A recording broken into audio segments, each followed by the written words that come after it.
Welcome to our special SOS Everybody Needs a Bit of Scienza installment. This is a shout out to all the wine geeks out there. We need some feedback on the Professore's new book, the English version of Jumbo Shrimp Guide to the Origins, Evolution, and Future of the Grapevine. The Italian Wine Podcast is part of the Mama Jumbo Shrimp brand, and Mama Jumbo Shrimp is all about breaking down difficult concepts into small, bite-sized pieces. The issue here is that the new book is, well, a bit difficult to chew at this point, so we want to invite wine lovers out there to give us their input and advice to make the final product more reader-friendly. So have at it, wine lovers. Don't be shy. Send your comments to info@italianwinepodcast.com. Now on to the show. Welcome to another episode of SOS Special Edition. Everybody Needs a Bit of Scienza. This is actually not with Professor Scienza. My name is Joy Livingston. I'm here with Richard Huff. A pale imitation, I'm afraid. And actually, Richard has been translating the Professore's new book, and we have yet to decide upon a title, so I'm not going to talk about that too much.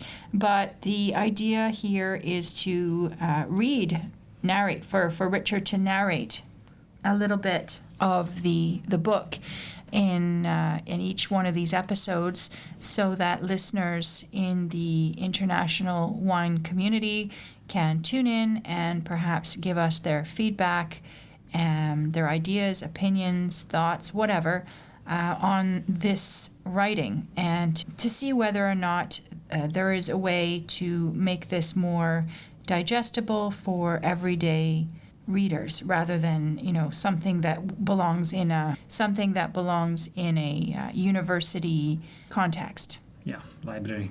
Yeah. So that's what's going on here, and I'm just stepping in today for Stevie, who usually does these. She's jet setting off in New York, and Richard.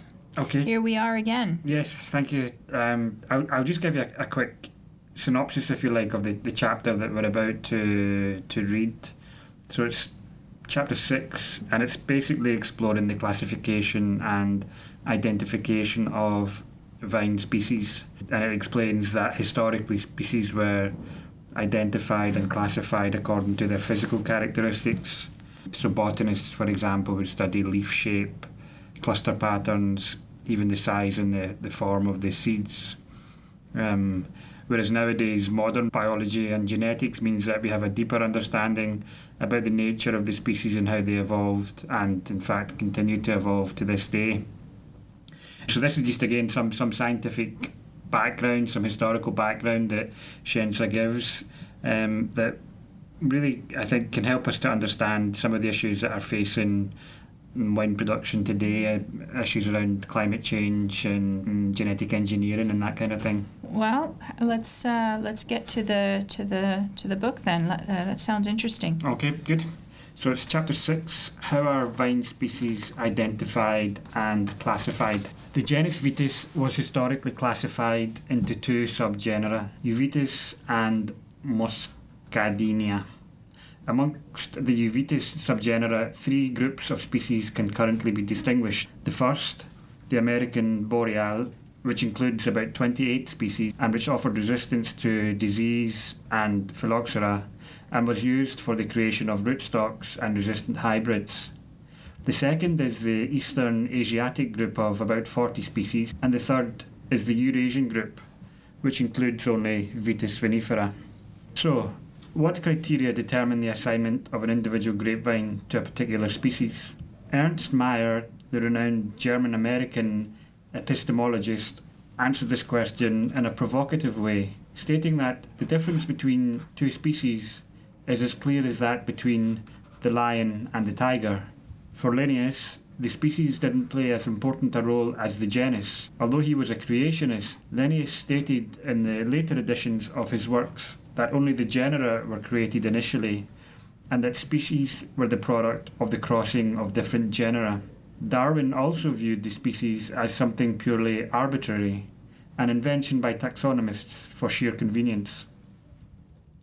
The transition from a morphological concept of species which focused on the physical form and external structure, to a biological one, emphasised by British naturalist Alfred Wallace, is based on the fact that a species is a population occupying a specific niche in nature and reproductively isolated from other species. A new systemic of genus vitis was therefore necessary, which was based on the biological properties rather than the physical characteristics used in the past for classification. The terminology had to be adapted by introducing the terms ecospecies and ecotype to define the degree of interaction of an individual with a particular habitat, and of coenospecies for those species capable of exchanging genes amongst themselves, an aspect that characterises sympatric populations, that is, two related species or populations that exist in the same geographic area and so frequently encounter one another. Through breeding, it is thus possible to transform species into populations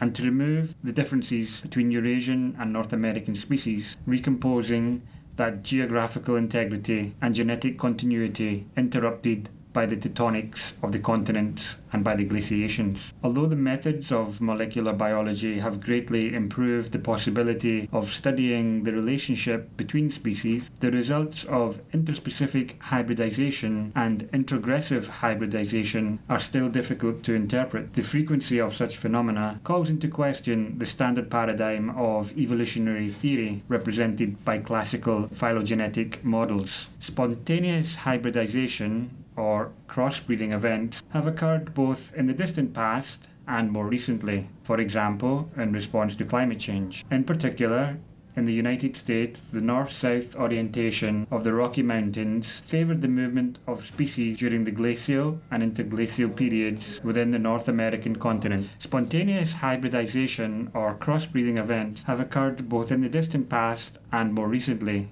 for example, in response to climate change. In particular, in the United States, the north-south orientation of the Rocky Mountains favoured the movement of species during the glacial and interglacial periods within the North American continent. The high variability of the physical characteristics of American species of grape has led to the proliferation of 140 names to describe 65 species currently recognised. These numerous synonyms seem to be one of the reasons why the evolutionary relationships within the genus Vitis have never been clearly defined to date. Most of the American species are distributed in the eastern and southern states, whose geographic boundaries partially overlap. Despite the geographical and phenological barriers that have prevented hybridization between American species in some cases, research in this field, dating back to the early years of the 20th century, has highlighted the widespread formation of natural hybrids. For example, in Texas, due to its particular climatic conditions, vines belonging to the Vitis riparia species have been involved in various hybridization processes, resulting in the creation of new variants. On the other hand, there is also a risk that the genetic resources of some species will diminish, certain species increasingly restricted to limited territories and seriously threatened by the spread of invasive species. That was really awesome. I really enjoyed that. It was quite interesting. He has so much knowledge on so many different topics in this area. Yeah, it's kind of scary. It's one of the great things about it. It's also one of the big challenges when you're translating his words, because every phrase, every word, every expression really comes with often not hidden meaning, but deeper significance or deeper meaning that sometimes, to be honest, passes me by. So yeah, it's really rich and really the depth of it is pretty incredible. Sometimes I find that the chapter can end rather abruptly, and I'm not quite sure whether perhaps we need to perhaps provide some kind of summary or some kind of signpost a bit better, what the key arguments or what is the significance of this information to the overall argument. But that was chapter 6. Cool. Well, there you have it. To all our listeners, I hope that yeah, if you enjoyed that and you have any comments or thoughts on how we can make it more bite-sized for the general reader, because of course, as I have been saying, this is intended for the Jumbo Shrimp Guide series, and of course that's all about making very large, complex ideas simple and easily accessible to all. So this is what we're doing, and I hope you will come back again next week for another installment of SOS Special Edition. Everybody needs a bit of Scienza. With that, it's a wrap.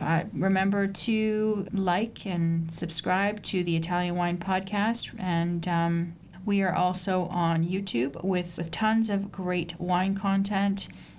You can find us at Mama Jumbo Shrimp. And yeah, that's it. See you next time.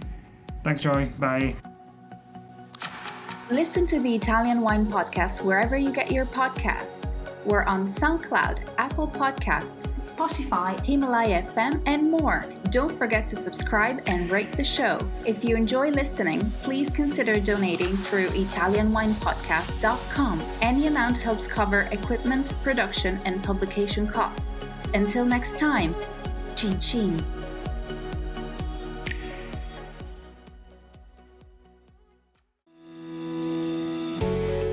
Hi guys, I'm Joy Livingston, and I am the producer of the Italian Wine Podcast. Thank you for listening. We are the only wine podcast that has been doing a daily show since the pandemic began. This is a labor of love, and we are committed to bringing you free content every day. Of course, this takes time and effort, not to mention the cost of equipment, production, and editing. We would be grateful for your donations, suggestions, requests, and ideas. For more information on how to get in touch, go to ItalianWinePodcast.com.